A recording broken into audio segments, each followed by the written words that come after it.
Oh, hey everyone, it's Mark, and I'm going to the woods.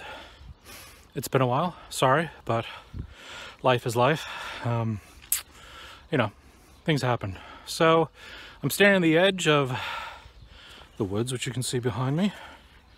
Okay, you can see the woods. Oh, yeah, bra.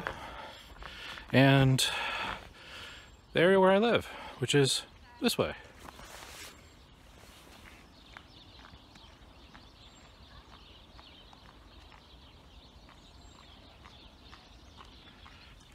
So as you can see, I'm really close to the woods. So I just purchased a Polish Lavvu tent. It's a 2 shelter half type tent, and I'm gonna go find some ground to go set it up. The temperature's -1. It's about 2:30 in the afternoon, and it just started to snow a little, so that's nice. The forests are good and thick, so shouldn't be any problem with snow. So we'll talk to you soon. Peace. This is one of the things I love about these woods. I mean, it's right near my house and easy access, and nice forest area. Some really old terrain, some massive rocks. I'll go check one of these out for you, but pretty soon I'll get off the little trail and go find a nice spot to put up the tent. There's a lot of new felled trees. We had a storm the other day, a windstorm, and it took out some of the trees. But look at this big old rock. They call these yatakast. Sorry if I don't get it right. But basically, yatakast is giant's cast, or the giants threw something. They used to believe that giants threw these huge boulders when they were pissed off because they heard church bells. So back when Christianity came to pagan Scandinavia, that's when a lot of these beliefs about giants and these huge rocks come from. So if you ever see a huge stone out of place, the Scandinavian folklore said it was a giant that was pissed off and was mad because he heard church bells. So he picked up a big boulder and threw it towards the bells. Anyways, again, so I think I found a spot. A little bit different than I usually go to, but the ground looks good and there's a little bit of light. So I think I'll start and set this bad boy up right back behind me here. So here's the view. Clearing. I think I'm gonna put the tent right there because it's got a good little area. It's kind of open, a little bit of sunlight, or light, I should say. And I don't know if you can see the snow coming down, but it's starting. Don't mind the gunfire. Yes, there are actually people in Sweden that own guns, and they actually go to the pistol range to use them, and that's what you're hearing. So, all right, before I start getting this all set up and unpacked, share what I got here. I got some new stuff. This here is a Swedish Army, probably pre or post World War II bread bag. So you can carry it on your shoulder or with this belt loop here, depending how you want to carry it. So I got that. And inside I've got a canteen that I picked up. Again, it's probably World War II-ish. Not exactly sure. There it is. I'll get that in just a second. Metal canteen. Inside, or it's wrapped in some type of wool. It's got these 4 buttons on it. Can't really tell if it's Swedish or not. There's no markings on it that helps identify it. But it's a metal canteen and it works great for me. So next here we have a wool hat. These are from about 1918, the design. I think they're called M1918s. Leather strap in the back. On the inside, it's nice and lined. Also inside this little compartment where my finger is a little beak, a leather beak that you could put out if you want, but all the pictures I see of these have them worn just like this. So I'm gonna put this bad boy on. Me before, me after. Yes, it's very white, but that's okay. It was meant to camouflage, and it's probably toasty and warm. I haven't really worn this much. As you can tell, my wife doesn't want me to wear this in public, so here I'm in the woods. Now I'm going to get to work. So here's what I brought with me. This is a shelter half system, more or less. It's 2 ponchos that would be buttoned together to make a tent. What we have is the dark green canvas with the little shiny eyelets here is the actual tent. I've already went ahead and buttoned the 2 sides together on the back seam, leaving the front seam open, and you have these little bags of poles that'll make the center pole, and also you have some stakes in there. And I also got a simple green tarp that I bought from the auto store for a ground cloth. So we'll see how it fits in here. All right, so here it is kind of staked out. The ground is a little bit of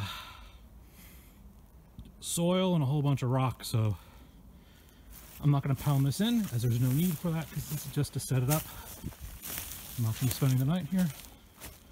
Here's where the front door will be. Back door would be back there, the back seam.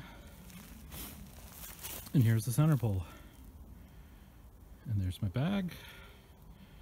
And, all right, well, it's up. Not perfectly, but that's okay. The ground here is a little weird. I already lost 1 stake, so I had to improvise here with a stick that I sharpened, put in there, and then put this little piece of wood on top just to give it some extra stability. But as you can see, it's pretty much in. A lot of people put paracord loops on there, which I think I'll do. This is sitting a little bit weird because there's a little bit of a mound here, but as you can see, I'm starting to get some snow on there already because it's snowing. So back seam, and I know this is brand new and never been used because there were 3 buttonholes that had never been completely opened. So the seamstress, or the person who was working on making this, stitched up the outer of the buttonholes and forgot to cut the center. For example, here you can see the buttonhole. They stitched all around, but in the center here where you put my fingers poking through, there were 3 of these that didn't have this hole. So luckily I checked those before I came out so that I could cut them out before I arrived to where I'm at. So yeah, that's it set up right now. So let's take a look inside in just a minute, okay? And here's the tent opened up. As you can see, the center pole is in place, and there's a fair amount of room in there. I'll put the tarp in there and see how it looks with the tarp. Back in a minute. Alrighty, so welcome to the cribs of the not so rich and famous. It is dark in here, as you can see. But I got the ground cloth down, center pole, and there's a fair amount of room. You can't see it, but it'll work really well. It's just like what I have in the army, so not too bad. Just gonna find some flat ground, and oh, probably sleep pretty good at night. And I got plenty of room for other stuff in here, so pretty good. As I was getting out of the tent, I knocked it over. So, note to self, find appropriate ground, flat, level ground, and get better stakes. Or find rocks or some other type of anchor, because I'm not sitting on good soil here. I'm on a little hill, so it's probably all rock and just a little bit of topsoil on top of it. So, note to self. But I will take off my Q-tip hat and get back to civilized look before I start heading in. But I'll show you the tarp right now, the tent. So here it is. I've already taken out the pins. I found that 1 lost pin. Already packed in the bag here. Took out the ground cloth. It's in there with the pegs and the poles. And all I have to do is roll this bad boy up, shove it back in the bag, and I'm good to go. Now the nice thing is this bag, you've seen this before, has some loops on the bottom here. So I can roll this up nice and good, the tent nice and good and tight, and roll it in the tarp and attach it to the bottom of the bag. And that way I don't have to have it in the backpack. I can have other things in there like food, water, beer, whiskey, schnapps, whatever you'd like.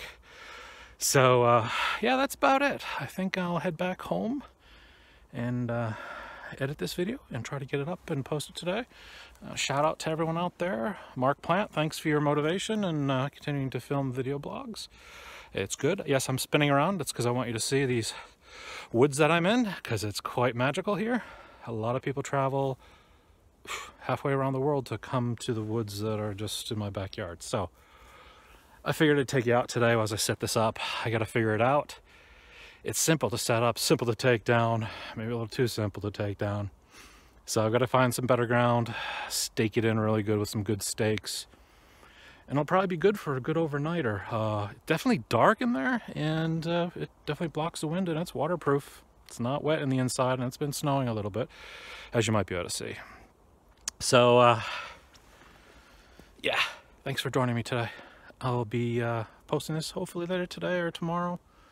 I'm going to try doing something that Mark Plant has done in the past, which is dash cam. I have a car now. Me and Catherine bought a car, or actually Catherine bought the car, but yeah, I'm going to drive it to work tomorrow. I'm going to put up my little GoPro and film the ride to work so you can see what it's like driving into work. It's not going to be much to see because it's dark. It's dark when I go to work and dark when I leave work. But in about 4 months, it'll be daylight when I go to work and daylight when I come home to work. In about 6 months, it'll be daylight all day and all night long. And that's when you go camping, because then it's sunlight for 24 hours, pretty much 24 hours. So I hope you enjoyed this, and we'll see you again soon. Peace.